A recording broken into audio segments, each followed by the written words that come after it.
How to add skills and endorsements on LinkedIn.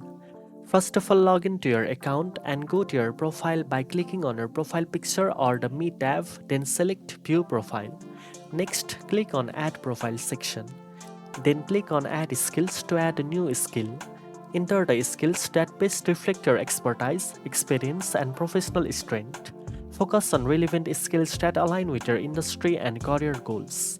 After adding skills, you can request endorsements from your colleague, clients, or connections to validate your abilities.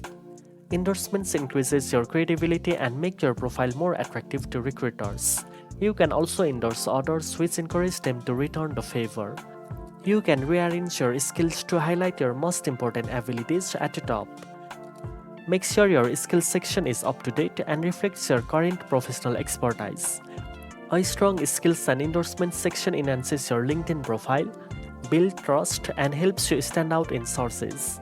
Now you know how to add skills and endorsements on LinkedIn. If you found this video helpful, don't forget to like, share, and subscribe for more career tips. Thanks for watching, and I'll see you in the next one.